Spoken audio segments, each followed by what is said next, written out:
दोस्तों, आज की कथा जो है हमारी शिवजी और माता सती जी के विवाह के वर्णन के बारे में है। तो दोस्तों, कथा आरंभ करते हैं। जैसा कि दक्ष प्रजापति की कई पुत्रियां थी, सभी पुत्रियां गुणवंती थी, फिर भी दक्ष के मन में संतोष नहीं था। वे चाहते थे उनके घर में एक ऐसी पुत्री का जन्म हो जो सर्वशक्ति संपन्न हो एवं सर्व विजयनी हो, जिसके कारण दक्ष एक ऐसी ही पुत्री के लिए तप करने लगे।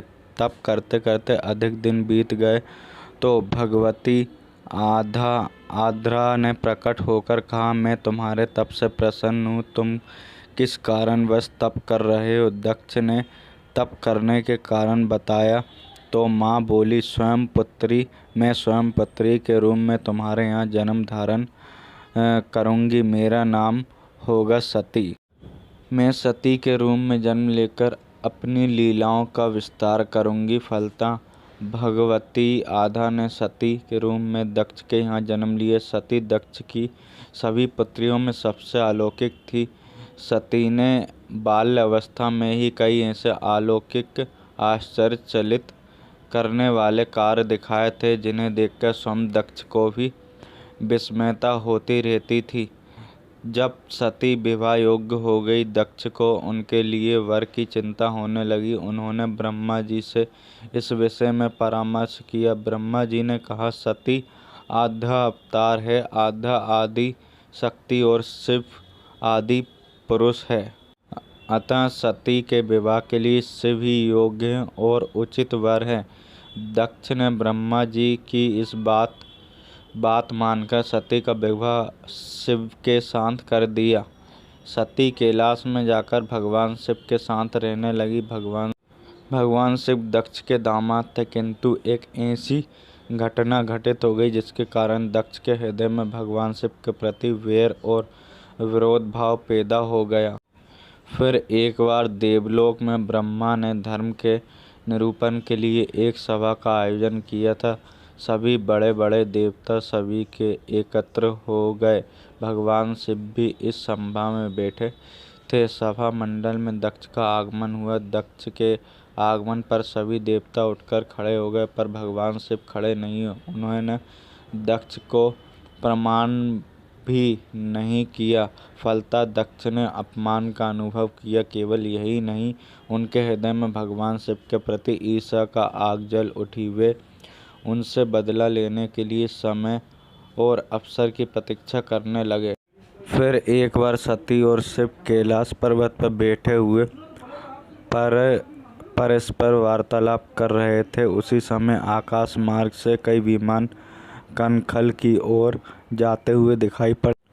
माता सती ने उन विमानों को देखकर भगवान शिव से पूछा, प्रभु, ये सभी विमान किसके हैं और कहाँ जा रहे हैं? भगवान शंकर ने उत्तर दिया, आपके पिता ने बहुत बड़े यज्ञ का आयोजन किया है। समस्त देवता और देवगणाएं इन विमानों में बैठकर सभी यज्ञ में सम्मिलित होने के लिए जा रहे हैं। फिर माता सती ने इस पर दूसरा प्रश्न किया, क्या मेरे पिता ने आपको यज्ञ में सम्मिलित होने के लिए नहीं बुलाया? तो भगवान शंकर ने उत्तर दिया, आपके पिता मुझसे वैर रखते हैं, फिर वे मुझे क्यों बुलाएंगे? फिर माता सती मन ही मन सोचने लगी। फिर बोली, यज्ञ के इस अवसर पर अवश्य मेरी सभी बहनें आएंगी। उनसे मिले हुए बहुत दिन हो गए हैं। यदि आपकी अनुमति हो तो मैं अपने पिता के घर जाना चाहती हूँ। यज्ञ में सम्मिलित हो लूँगी और बहनों से भी मिलने का सुअवसर मिलेगा। फिर भगवान शिव ने उत्तर दिया, इस समय वहाँ जाना उचित नहीं होगा। आपके पिता मुझसे जलते हैं, हो सकता है वे आपका भी अपमान करें। बिना बुलाए किसी के घर जाना उचित नहीं है। इस पर माता सती ने पक्ष किया, ऐसा क्यों? भगवान शिव ने उत्तर दिया, विवाहित लड़की को बिना बुलाए पिता के घर नहीं जाना चाहिए, क्योंकि विवाह हो जाने पर लड़की अपने पति की हो जाती है। पिता के घर से उसका संबंध टूट जाता है। लेकिन सती पिहर जाने के लिए हठ करती रही। अपनी बात बार बार दोहराती रही। उनकी इच्छा देखकर भगवान शिव ने पीहर जाने की अनुमति दे दी। उनके साथ अपना एक गण भी साथ में भेज दिया। उस गण का नाम वीरभद्र था। माता सती वीरभद्र के साथ अपने पिता के घर गईं। फिर घर में माता सती से किसी ने प्रेम पूर्व वार्तालाप नहीं किया। दक्ष ने उन्हें देखकर कहा, तुम यहाँ मेरे अपमान कराने आई हो। अपनी बहनों को तो देखो, वे किस प्रकार भांति भांति के अलंकारों और सुंदर वस्त्रों से सुसज्जित हैं। तुम्हारे शरीर पर मात्र बाघंबर है। तुम्हारा पति शमशानवासी और भूतों का नायक है। वे तुम्हें बाघंबर छोड़कर और पहना ही क्या सकता है। दक्ष के इस कथन से माता सती के हृदय पश्चाताप का सागर उमड़ पड़ा। वे सोचने लगी, उन्होंने यहाँ आकर अच्छा नहीं किया। भगवान ठीक ही कह रहे थे, बिना बुलाए पिता के घर भी नहीं जाना चाहिए। पर अब क्या हो सकता है, अब तो मैं आ गई हूँ। पिता के कटु और अपमानजनक शब्द सुनकर भी माता सती मौन रहीं। वह उस यज्ञ मंडल में गईं जहाँ सभी देवता और ऋषिमुनि बैठे हुए थे।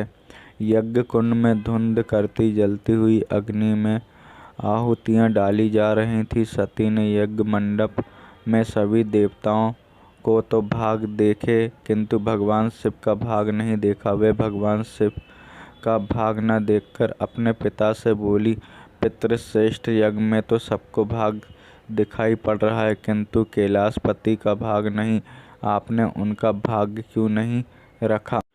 फिर माता सती के पिता दक्ष ने गर्व से उत्तर दिया, मैं तुम्हारे पति शिव का देवता नहीं समझता। वह तो भूतों का स्वामी, नग्न रहने वाला, हड्डियों की माला धारण करने वाला है। वह देवताओं की पंक्ति में बैठने योग्य नहीं है।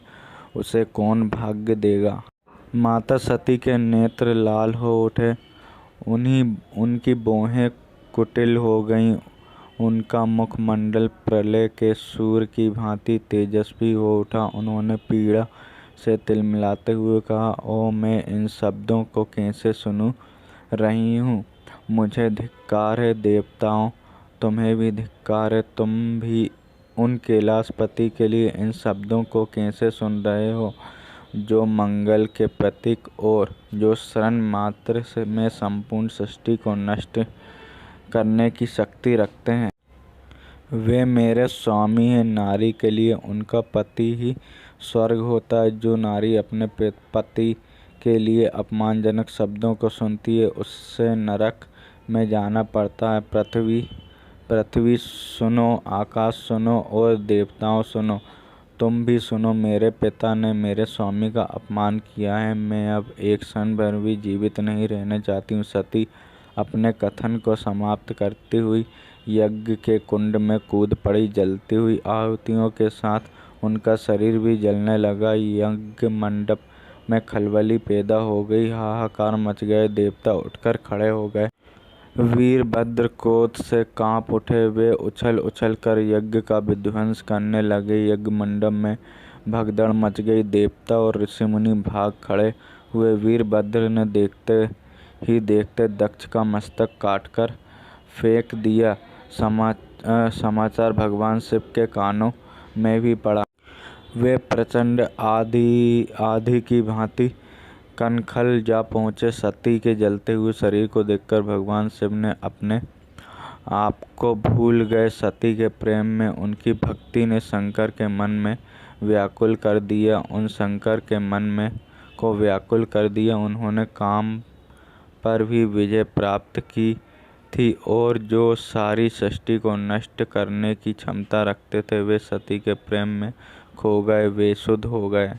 भगवान शिव ने उन्नत की भांति सती के जले हुए शरीर को कंधे पर रख लिया। वे दिशाओं में भ्रमण करने लगे। शिव और सती के इस अलौकिक प्रेम को देखकर पृथ्वी रुक गई, हवा रुक गई, जल का प्रवाह ठहर गया और रुक गई। देवताओं की सांसें, सृष्टि व्याकुल हो उठी। सृष्टि के प्राणी पुकारने लगे, पाहि माम भगवान। भयानक संकट उपस्थित देखकर षष्ठी के पालन भगवान विष्णु आगे बढ़े। वे भगवान शिव की बेसुधी में अपने चक्र से सती के एक एक कण को काट कर गिराने लगे। धरती पर 51 स्थानों में सती के अंग काट काट कर गिरे। जब सती के सारे अंग कटकर गिर गए तो भगवान शिव पुनः अपने आप में आ गए। जब वे अपने आप में आ गए तो पुनः षष्ठी के सारे कार्य चलने लगे। धरती पर जिन 51 स्थानों में सती के अंग काट काट कर गिरे थे, वे ही स्थान आज शक्ति पीठ स्थान माने जाते हैं। आज भी उन स्थानों में सती का पूजन होता है, उपासना होती है। तो बोलिए शिव शंकर महाराज की जय।